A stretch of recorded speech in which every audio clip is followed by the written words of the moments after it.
Now, before Dr. Zocchi starting, I'm going to introduce him. And Dr. Alessandro Zocchi is one of my best friends. Of course, this is not an introduction, but just to tell you that he's a neuroscientist. He did his PhD in psychobiology and psychopharmacology in Rome. After that, he moved to the States, where he joined the NIH and studied addiction. His point of research is really psychiatric disease, drug addiction included. And he moved back to Italy to join a pharmaceutical company called GlaxoSmithKline in order to continue to study psychiatric disease and try to develop some drugs. He spent 10 years there. It's where we met and we did research together. Yes. And after that, he moved to Lundbeck in Denmark, in Copenhagen, so another big pharmaceutical company, to continue in neurological disease and psychiatric disease. All that was done mainly in studying the brain, really, neurotransmitters, trying to understand how they are involved in the disease and how this works. Now, Alessandro is doing some consultant work, so more independent work, where he is helping companies to develop some models, some companies like in Singapore or in Germany, but also more recently, so this was already 3 years ago, more recently he is also teaching how to learn. And he's teaching in different institutions, going from medical nurse institutions to universities, and also private people to help them to learn how they can learn better using their brain. So now, hopefully, we'll learn quite a lot in terms of how we can use our brains. Alessandro, I leave the floor to you. Can you hear me? Is it working? Yes. Okay, good. Okay. Thank you very much, Laurent, for a nice presentation. And thanks to this university for inviting me here. And it's a real pleasure. And today we are going to talk about something that hopefully will be quite interesting for all of you and above all useful, since most of you are students. But actually, I believe there will be some interesting information even for those of you who are no longer official students, so to speak. Indeed, the title of this presentation is Learning to Learn, and just to give you the immediate message that we are going to talk a little bit how we approach our study, how we behave when we need to learn something new, and obviously how our brain works when we need to study something new. This doesn't want to be a real academic lecture, but I mean, I've prepared some learning objectives for you just to follow better this presentation.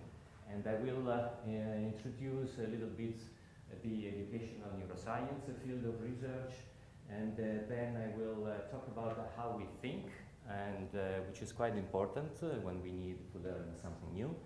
And then we'll go to the third point, which is probably the most useful for you, which is how to study better. And then we'll talk a little bit about how learning and all the study procedures affect the brain and what changes inside of the brain. And if by any chance, when we need to learn better, if it is better actually to go to sleep, and we'll see why. And then if we have some more time, we'll talk about procrastination, which is this psychological phenomenon probably we are all guilty of. Okay, speaking about educational neuroscience, I would like to introduce it to you through, well, I suppose you all know what neuroscience is, but I've taken these three core concepts from the brainfacts.org. I don't know if you know this website. It's quite an interesting website regarding all the facts of the brain, of course. And in the very first pages of the website, you can find actually 8 core concepts. I've taken 3, which are relevant for us, particularly relevant for us today. Number 1 says that we actually have some genetically determined neuronal circuits which are the foundation of our nervous system. Through these genetically determined circuits, we basically start to interact with the environment around us. And however, every single interaction is actually just a life experience for us. And every life experience goes to change our nervous system. It's not a macroscopic change, of course. It's something that scientists can see with appropriate experiments and tools, but it is something measurable in some way. And neuroscience makes, of course, some important discoveries, some fundamental discoveries. That whose ultimate goal is that one to promote healthy living and the treatment of disease of the brain. Probably a lot of efforts, especially in the last decades, have been devoted to the research in the psychiatry and neurological field of research to treat the disease, of course, and it is good, obviously, but probably a little less effort has been devoted to promote healthy living for people who are not affected by diseases. And this is exactly where the educational neuroscience comes into the picture. Educational neuroscience is this emerging scientific discipline that tries to fill what some scientists believe to be a void among neuroscience, the whole educational system, the learning processes, and obviously some aspects of psychology that traditionally have dealt with the educational issues. So the main aim of educational neuroscience is to communicate and suggest what are the best learning conditions during all our lifespan. I would like to highlight this very last point, as one might think that educational neuroscience is only for students at school or at university, but actually it is important for everybody. If you think about it, we learn new things every day of our life, during when we are young, when we are adult, during our professional and private lives, but also when we are not young anymore. And knowing a little bit how our brain works and knowing what are the best approaches to study and learn any subject is definitely important for everybody. Those two pictures there are just to show you how editors and publishers are becoming more and more interested in this field of research, as books and also an important scientific journal devoted to the research in this field are now out just in the last few years.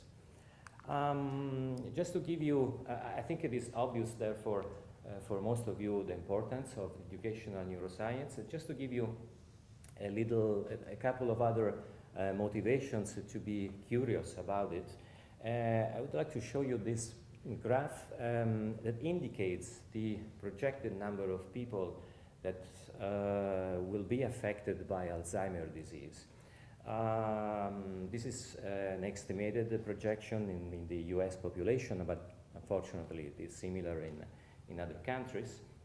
And as you can see, if now we have around 4.7 million people of patients, it is expected in 40 years to be as 3 times as much. We might say that, as you know, our body lives quite long. I mean, in the industrialized countries, we have a life expectancy of more than 80 years. Maybe the brain is a little in delay, and the older we become, the higher the risks to develop neurodegenerative diseases. However, studies are showing more and more that if we keep our brain in good shape, we cannot avoid the appearance of these diseases, but we can certainly prepare the brain to tackle some of the symptoms in a better way. And this happens not only in pathological situations, but also in normal situations. I don't know if you knew it. I mean, I hope not to shock you, but unfortunately we are all sort of doomed to have a non-pathological decline of our cognitive functions. By cognitive functions, of course, I mean all those high-level brain functions as thinking, reasoning, making choices, plans, the numeric ability, verbal ability, and so on.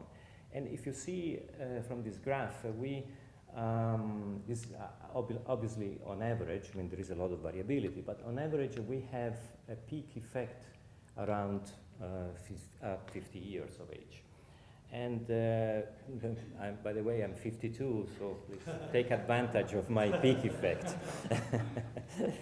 But after this age, the cognitive functions starts a little bit to decline. It's not a huge decline, of course. You can function very well both in private and professional life, but with age, it will become more and more affecting your life.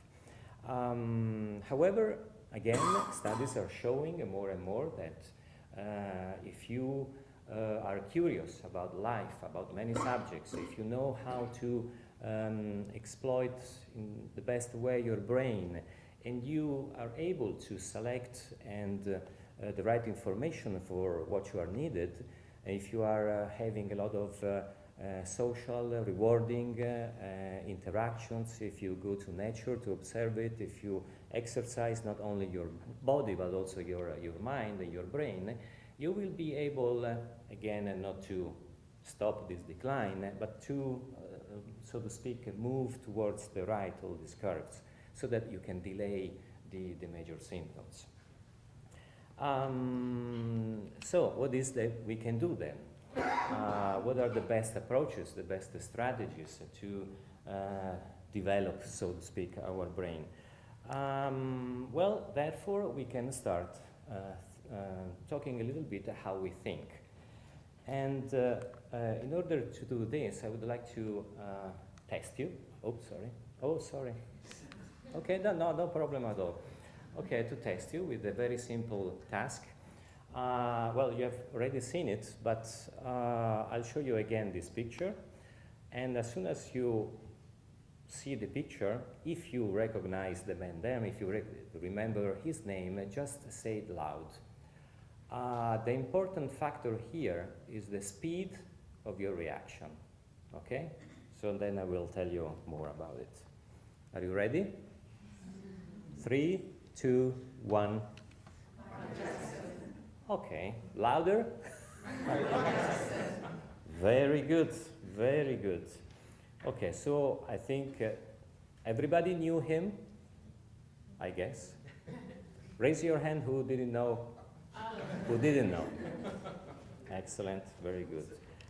I can say that your brains are already above average. And since this, I would like to challenge you again with another test. And this time, well, actually it's the same task. I'll show you another picture of another man. If you recognize it, please say loud his name. Again, the speed of your reaction is very important. Ready? 3, 2, 1. Okay. Maybe you're not so above the average, but nobody knows this person? Okay.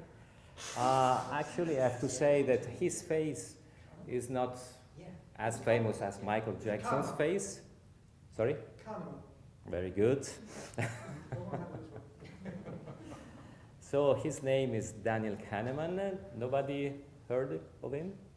Okay, very good. So he is a professor at Princeton University, and he is, in his field of research, quite famous because he has devoted his life to study how we think, how we make choices, how we reason.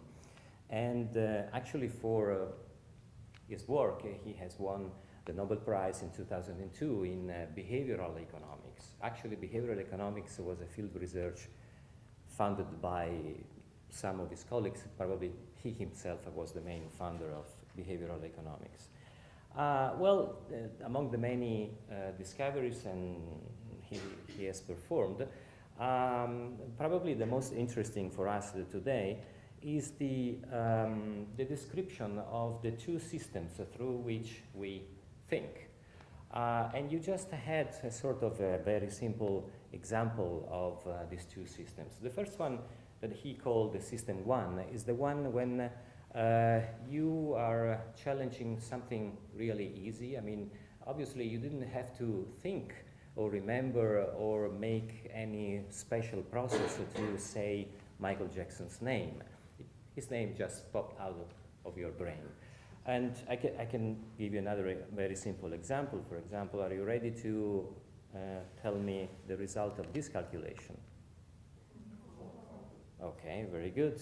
So, I mean, I don't think you had to perform special calculations for this multiplication.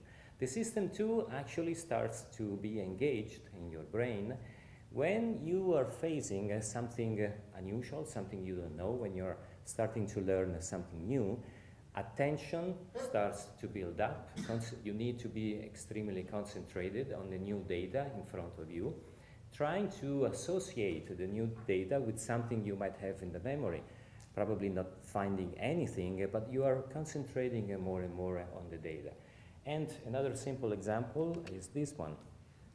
Anybody can make this calculation right away? Probably not. There are some people usually that can do it, but most of us can't. And but in this case, probably you know the procedure to solve this multiplication. You will remember it. You will start to apply it. You will take pen and paper, and you will proceed to a result. If you are also smart, you know that also you can make mistakes. So you can. Is it better to redo the calculation or trying to find another way to reach the same conclusion in order to be extremely sure of your result? So the system 2 is that one that is engaged when you need to learn something new. It is actually mostly activated by the so-called prefrontal cortex, the area of the brain which is just behind our forehead. And concentration is the really important step here for you. Unfortunately, attention and concentration has a number of limitations. The first one, which is probably very well known, it is very limited in time. You can be concentrated on a specific subject only for a few minutes, actually. Depending on the study you have to do or the types of measurements, usually it is considered attention to be to not last more than 20-40 minutes. According to others, I mean, it lasts actually a few minutes. Usually after 7 or 8 minutes, you start to be listening to a lecture like mine, for example. You already have thought to something else. You probably missed some of the information. But anyway, attention is an extremely powerful tool, and how powerful it is, I would like to show you with another attention test. And this is probably more complicated, but I need your full attention for just 30 seconds, okay? It is a video clip, and it will show you, by the way, let's see if it starts.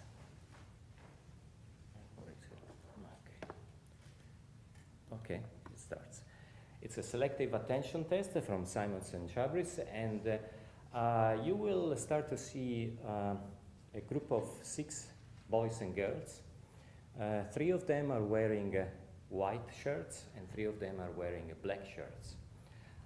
They have 2 basketballs, and they are moving and mixing them together, running, and they are passing each other the basketballs. However, the whites will pass their own basketballs among each other, and the black ones among each other. What you have to do is simply, let's see if we have the instructions, okay.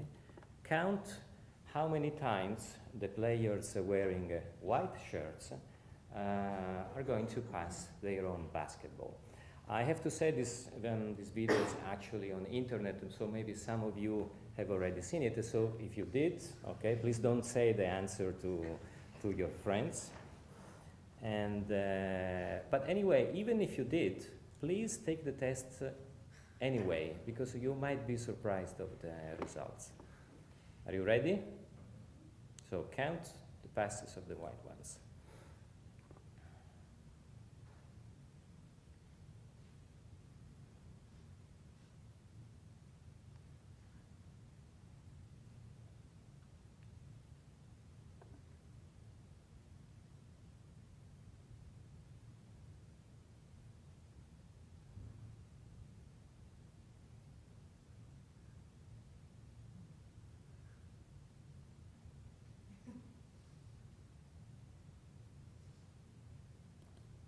Okay, don't say anything. Some of you were already laughing.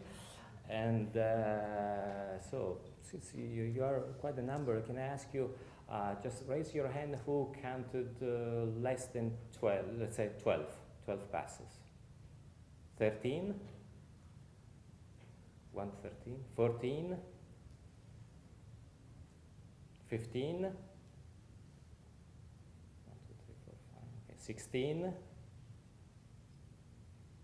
17 or higher? Okay, very good. Well, I mean, I should make some calculations, but I think roughly that the distribution of the answers was normal, statistically normal, which means that you are normal as well. But okay, so, but anybody saw something unusual on this video without saying it? Just raise your hand if you saw something. Okay, so maybe 40% or less, 50% maybe. Okay, half of you saw something. So the others didn't see anything. Let's see. So nobody actually, nobody. Those of you, the answer was 15, of course. Most of you were right. But did you see the gorilla?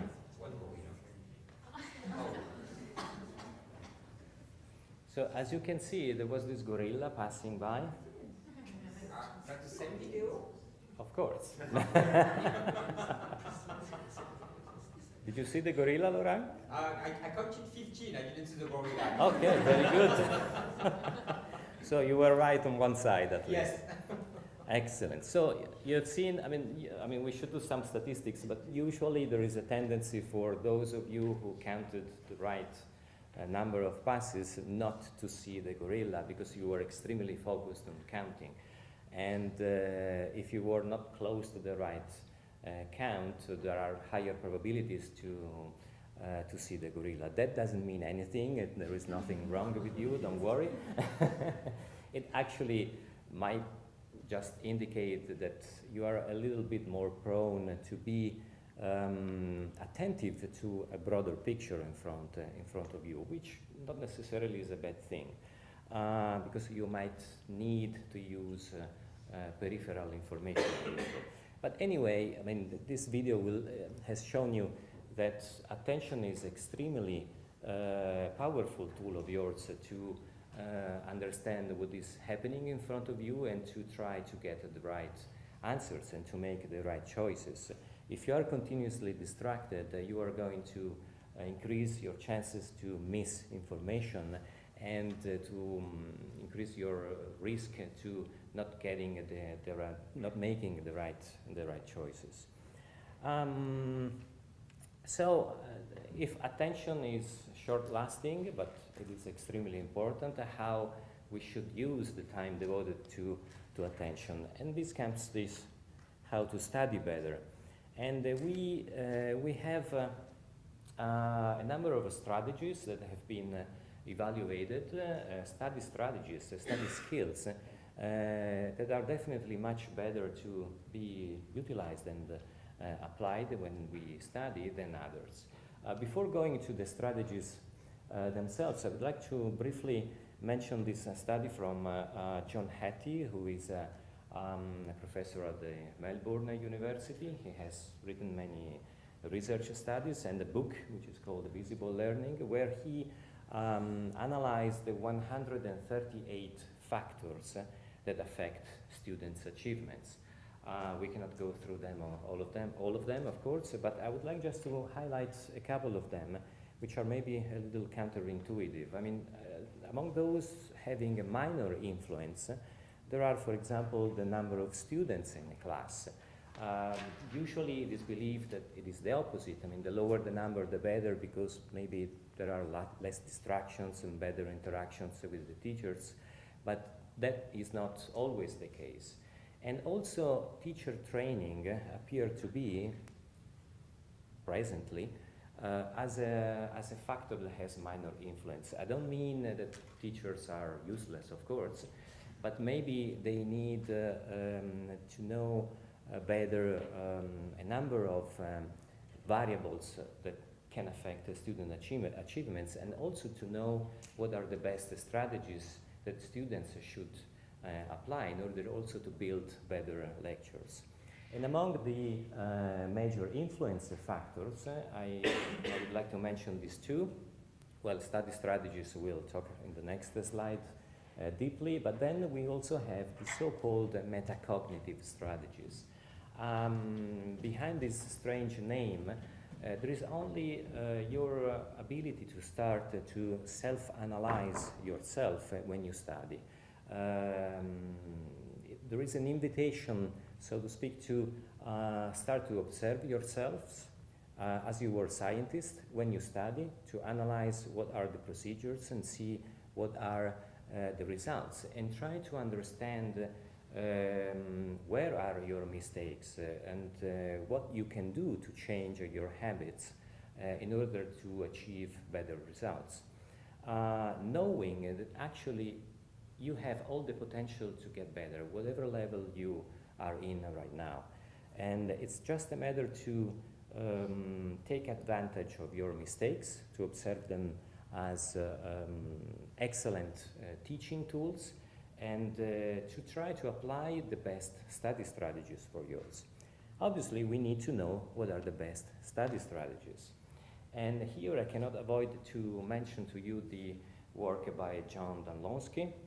He's a professor at Kent University in the US, and in the last years he has studied in particular what is the utility of 10 study strategies. And you see the list here. Probably you are recognizing some of them, as probably you are using them. And he classified these strategies according to their utility, their productivity. And actually I would like to go through each of them with you. Maybe you can suggest according to your experience if these strategies are, according to you, have a low, a medium, or a high utility. I'll just explain the first one, describe the first one. And elaborative interrogation is a strategy actually used, it's an interaction between among students or between the teacher and the students, and it is when the students are invited to try to explain why a specific fact or a concept is happening or is true. So there is some kind of elaboration of the data. And as you can see, the utility is medium, so it's a good strategy, because you need to, even guessing, I mean, what is the result, what is the conclusion that you have to reach. And then the teacher will guide the student to the right answer. And then we have the second, this is self-explanation. It's very simple. It's when you read a chapter and then you start to repeat it loud or to a study mate. And according to you, what is the utility of this type of strategy? Is low, medium, might be high for you? High. High? High for everybody? Well, apparently it's a medium, although the authors says that there isn't a lot of research on this specific strategy. It is anyway a very good strategy because it implies a lot of elaboration of the data, and it is a good candidate to be a high-level study strategy. Summarization, it's just when you write a summary of what you're studying. For you? High? It is low. Summarization, I think it's performed by everybody all over the world, even at school. The data show actually that it's not that useful. Writing good summaries, it's a very demanding technique, which usually is not taught at school, and it's not applicable probably to all types of subjects. So what they found that actually it's better not to use it and to dedicate your time to better strategies. Highlighting. You all probably highlight your textbooks or underline them. I think we all have the picture of our books that becomes all green or yellow, and actually what is highlighted at the end is what is not highlighted. And for you, what is the utility of highlighting? Low, medium? It's low, and I can actually personally add it's extremely low.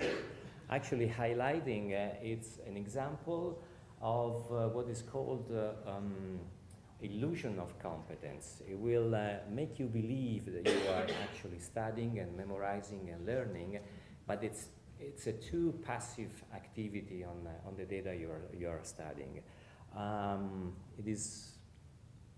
It is okay to use it for a few sentences or few words, but don't use it just as study strategies, just the beginning of your journey to study.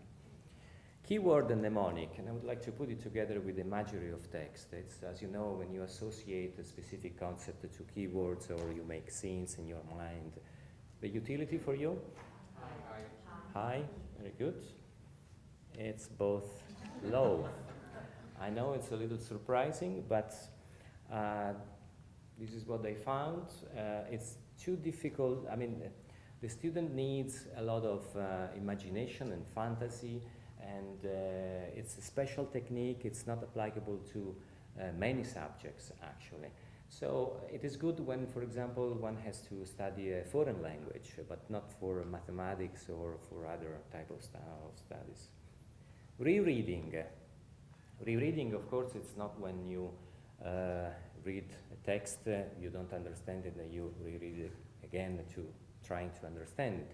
It's when you read it, then you understood it, and then instead of doing other strategies to make the data stick in your mind, you don't want to repeat it, you don't want to do tests, you just reread the text, hoping that something will stay better in your mind. Utility? Medium? It's low. Unfortunately, I mean, if you read and understood the material, just go applying other strategies. Rereading is unfortunately almost a waste of time. By all means, goes to other strategies. It's not an active elaboration of the data. Practice testing. Practice testing is when you, in any way, you invent, you make up your own questions and tests when you are reading a chapter, for example, and you sort of evaluate your comprehension and your memory. Utility? I heard the many highs, and indeed, this is the very high. The very first one. Practice testing has been shown in the last decades actually to be one of the most effective study strategies, and there is a lot of elaboration in your mind of the data, of the information, and if you do it right, I mean, it's a powerful tool for you to verify what you comprehended and to verify what you didn't comprehend and where you were making mistakes. So you have an immediate evaluation of your level of understanding. Distributed practice. By distributed, I mean when you study over time. Instead of studying all the same subject in one day, for example, you will distribute the study of the same material over a number of days. Utility? High. and it is high indeed. This has been shown again, very, very effective, very productive, not only to understand, to become familiar with the new subject, but also to memorize the material for longer periods of time. Interleave the practice, and when you interleave different subjects, and you start studying math, for example, for half an hour, 40 minutes, and then you didn't finish that task, but you stop it and you start another subject. And then either you go back to finish the first one, or you can even start the third one, and so on. Utility? High. One, we have one low. Well, it's medium, but this one it's been shown to be, together with the self-explanation, a good candidate as to be a high-level study strategy. And if you obviously make the study sessions not too long, because we know that attention doesn't last more than 30 or 40 minutes, and or not too short, so of course, otherwise you will be multitasking, which is something that you shouldn't do. But it is indeed a very effective and productive technique. I would like to show you a couple of experimental data showing the effect of practice testing that we just saw, a very high study strategy. In this experiment, they had two groups of people. They had to study exactly the same time, same quantity of material, and in the same amount of time. The first group, though, had 4 study sessions, and they had just to study, study, study, and study. The second one, they had 2 study sessions substituted with tests. And as you can see, the percentage of correct answers was much higher in the group of people that performed some tests. And indeed, you can even see that the first study session they did was a test, even before studying. And this actually, it could be a good beginning for you, just to evaluate what is your level on that material, even if it is completely new. Because probably it might happen that you might know something about some other subjects. I never studied Spanish, for example, but once I took an exam and I was unexpectedly quite good. Maybe because I'm Italian and there are some words which are similar, maybe because Spanish is so diffused that some words and sentences came to my mind. But at that point, I knew exactly where to start, and I could actually dedicate more time to the weak points in my brain.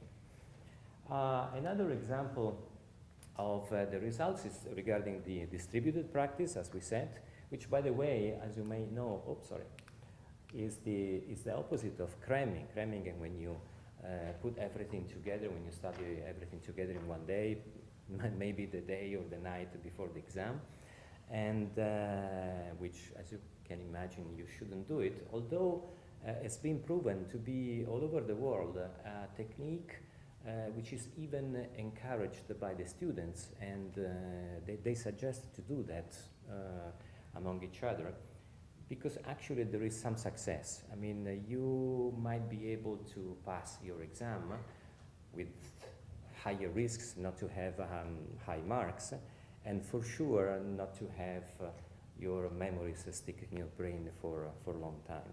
But as you can see here, 2 groups of people. The first one could study 8 times in one single day, and the second one 2 times, but 4 days. So same amount of time, same amount of material, but you had almost 3 times the percentage of correct answers.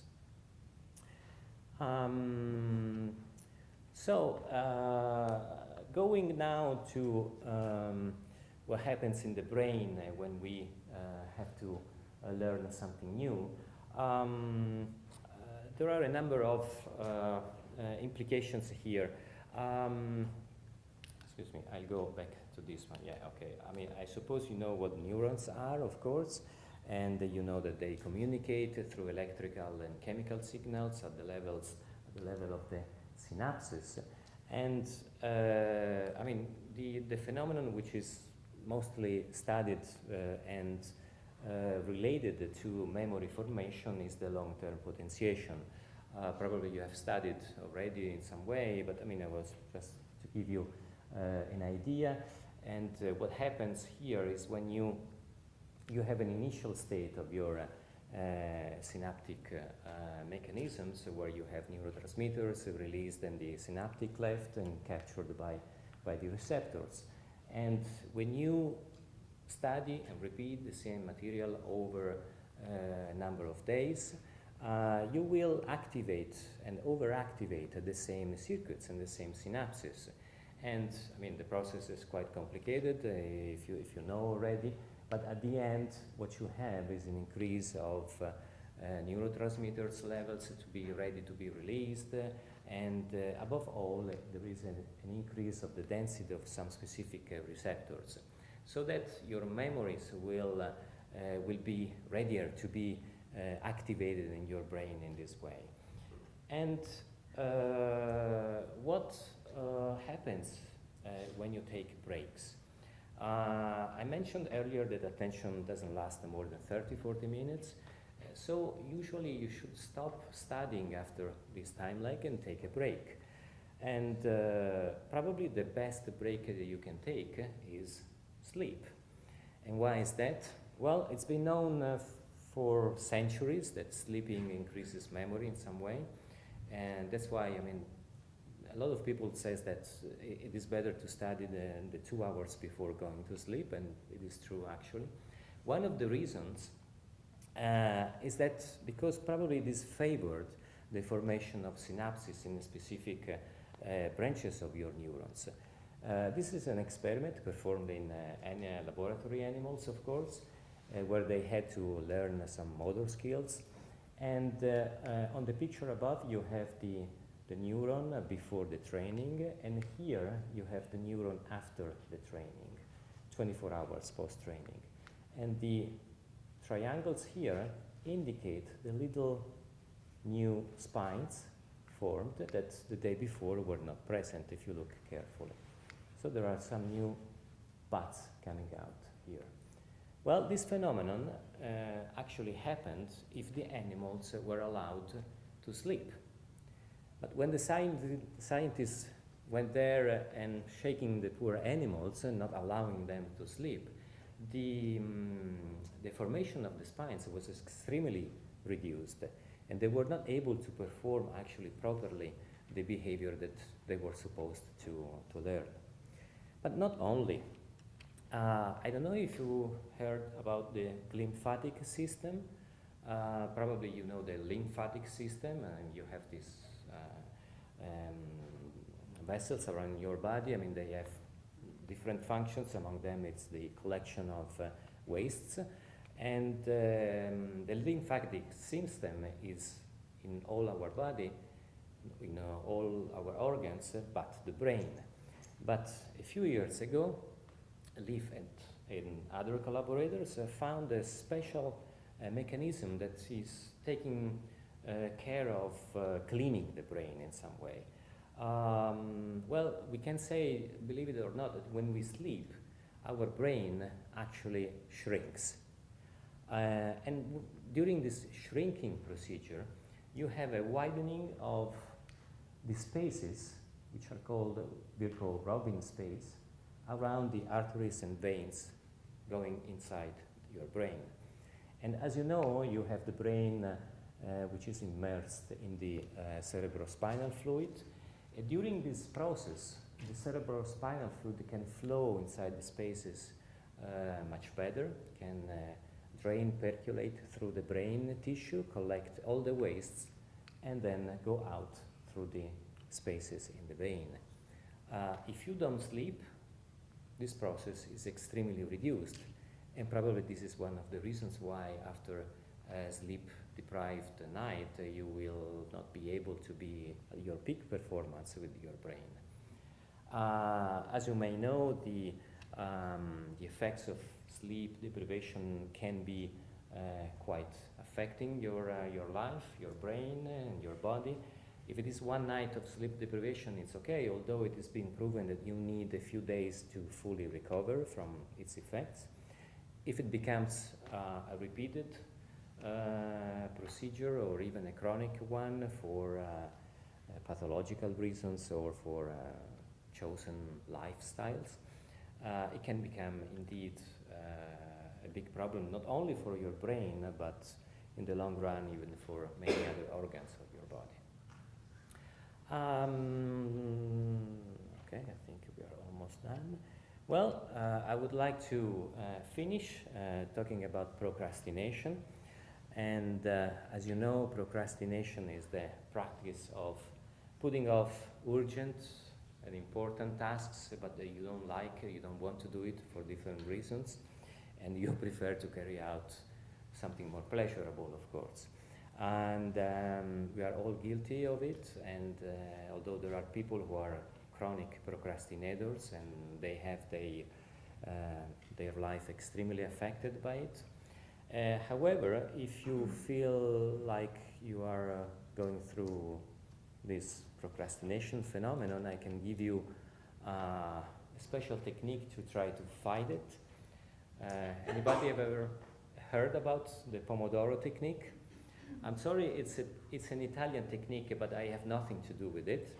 It's been invented by an Italian guy, Francesco Cirillo, some years ago.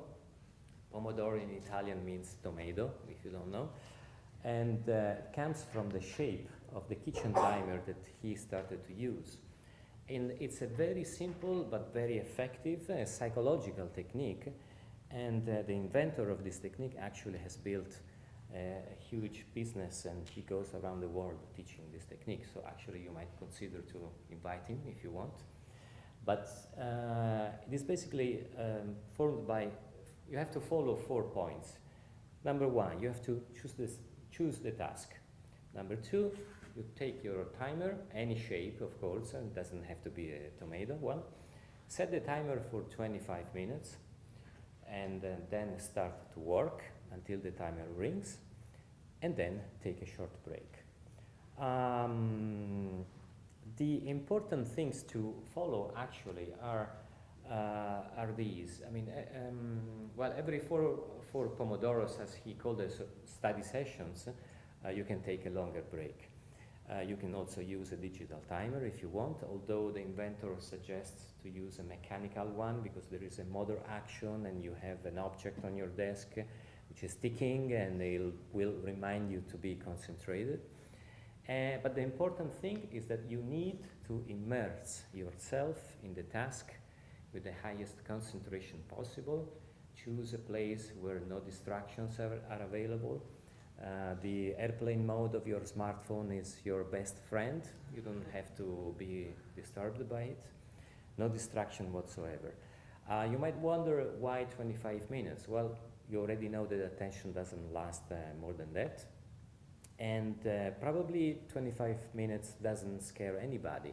Even with the toughest of the tasks, you can say, okay, I will work for 20 minutes on that task. And it's easy, it's simple, very simple. And actually there is another phenomenon that might happen.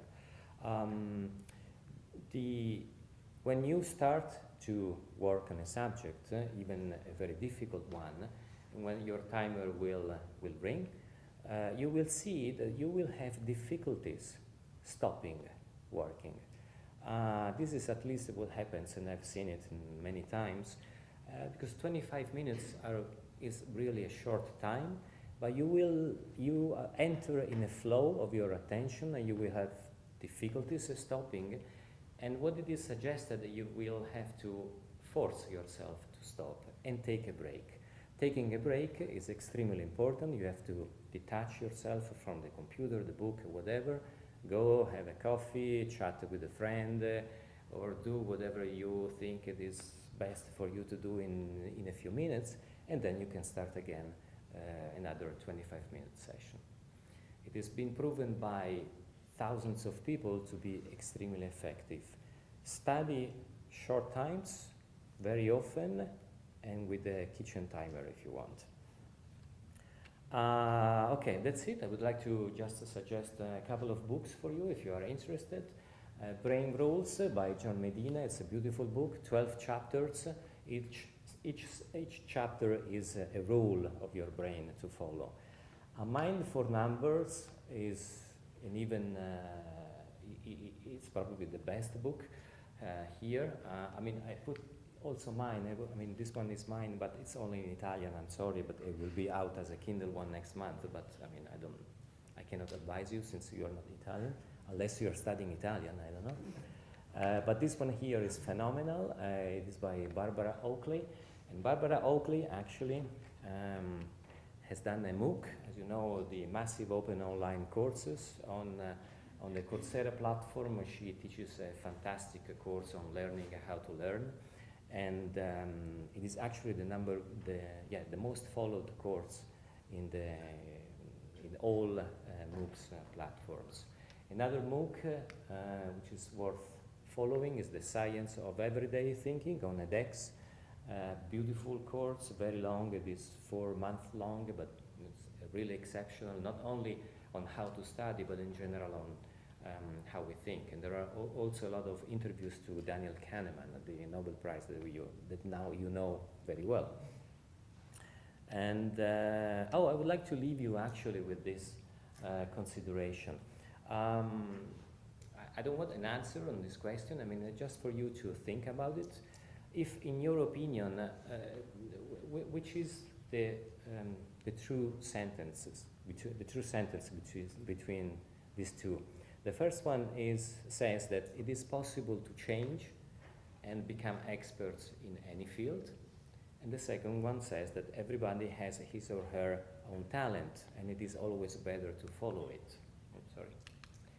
So there are two opposite directions here. One that says that in some way we can become experts in any field. It just depends on our will and our motivation, but potentially our brain can do whatever we want. And the second one says that actually we have to find as soon as possible what is our talent and try to follow it if we want to become successful.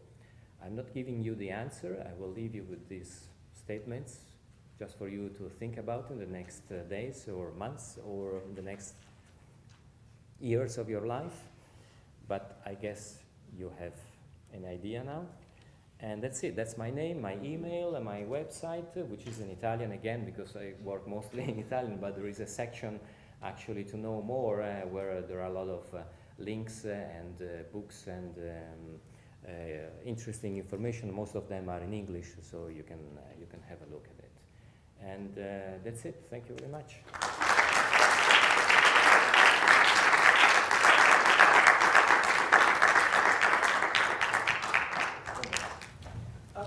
You pointed out the experiment with the extra synapses forming after a period of sleep.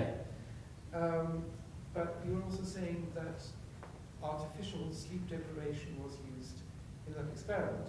How much of the effect was simply the fact that disrupting the natural wake-sleep cycle simply activates stress responses, the HPA axis? Yeah, is that one of the ways to inhibit if I remember well, they had some control groups where they actually simulated some stressful conditions and they couldn't find so it was actually an effect. I don't remember the details, but they did some control groups for that. So it was actually the sleep deprivation effect. Yes?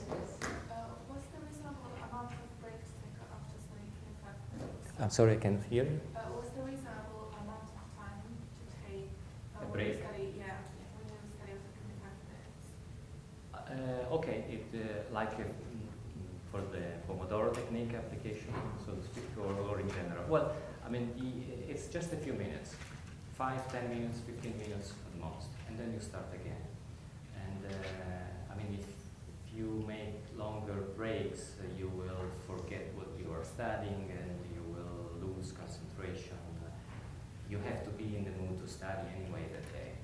But don't study more than, this advice not to study more than 4 or 5 sections, 25-minute sections. Then you take a longer break, lunch break, you go to the gym, walk in the woods and so on. Yes? Does this differ from person to person, or is there something Of course there is some variability, but on average it works that way. And you can pick a different time lapse. Actually, some people says that the study session might last 2 minutes, but obviously it's a psychological trick. Because as I said before, the most difficult part to work a difficult task is to start it. Once you start it, you go into the flow and you can go a long way. And do you think it's detrimental to do maybe 2-3 hour long study sessions? I don't see why, to my opinion. You mean yeah, straight without 2-3 breaks? hours, yeah. Do you think, It if is you're able? yeah. Well, if you feel like it, I cannot tell you not to do it.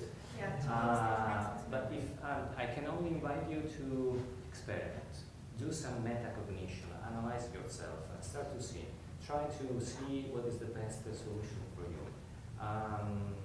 Taking frequent breaks is usually better. Have a try. Thank you very much. It's really very stimulating and very useful too. Do you think there is a lot of emphasis on circadian rhythm in cognitive neuroscience? Because obviously some individuals perform better in the morning, some perform better in the evening. Absolutely. Do you think people should be encouraged to understand that and then fit in with a Pomodoro or not? Very good But question. in Very the good. optimal period. Absolutely, absolutely. That should be part of this metacognition strategy, and it is definitely encouraged to know as soon as possible what is your best period of the day to study. Some people like to study late at night, some others early in the morning, and you know, this is actually one of the reasons why the MOOCs are so famous and followed, because you can follow them whenever you want, at night, during the day, and you are not strictly forced to follow specific times of the day to follow the lessons and so on. So there is a self-regulation in your learning processes, which is something one should do, definitely. Yes? You have that smorgasbord of learning techniques, and I think some of us were pleasantly surprised to see our expectations violated on the success Yes. or otherwise of some specific techniques. Yes. How much of the value of a particular technique depends on the nature of the task, the nature of the learning task? Because to my mind, rote memorization of vocabulary when learning a foreign language is a very different skill than, for example, even with foreign language learning, speaking fluently and having a conversation or developing your grammatical skills and so on. Yeah. So does the hierarchy change depending on the nature of the cognitive task involved? Okay, this is that classification was quite general for many topics actually. Although, as I said, there were some strategies like the keyword technique and so on, which are more specific for foreign languages, for example. In a more in-depth course, I would have taught better each of these subjects and explained better what are best for. And but I have to say that, I mean, according to the studies, those two high-level strategies are definitely the best for most of the subjects. And there is some variability, of course, but I mean, good luck. Yes. Thank you for the presentation. Thank you. To which extent staff practicing developing other skills such as writing with both hands can help you to understand different tasks, math or literature, depending on the hemisphere? Interesting question. As long as you have your corpus callosum intact, so your brains are communicating, your hemispheres are communicating, you should be fine without many big challenges. I mean, changing habits, any habits, is very good to make you be more self-confident on your abilities and in your success. So if any change of habit will help you to develop these skills and to deal with the new situation better and better. Unfortunately, if you become expert in one specific discipline, it doesn't mean that you will acquire better abilities in other disciplines. There is a beautiful interview, actually, if you want to look at my website, by Daniel Kahneman, explaining exactly this point. It's also very funny because actually in the Science of Everyday Thinking book, Daniel Kahneman was explaining that even studying all this educational neuroscience field didn't make him, the Nobel Prize, any better with his brain. And we need a lot of effort, and we need a lot of dedication on a specific subject if we want to be experts in that subject. But not necessarily we will become experts in everything, which is something that many believe to be just being expert in one field. Yes? Okay, I'm just curious. You said that our attention span ranges from 2 to 25 minutes. Then why do we have lectures that are normally 1 to 2 hours? Oh, thank you very much. Some of my lectures 2 hours straight. How long? Even 2 hours? 2 hours, yeah. How was mine? Was it 45 minutes? Yes, it was 45. Okay, so please don't criticize. Look, the trend that we are experiencing is that something will soon change in the educational institutions, taking advantage of all this information. You might have been heard about the flipped schools, for example, or the blended schools. I mean, there are a lot of other different ways to approach education, and which probably will change, taking into account exactly what you said.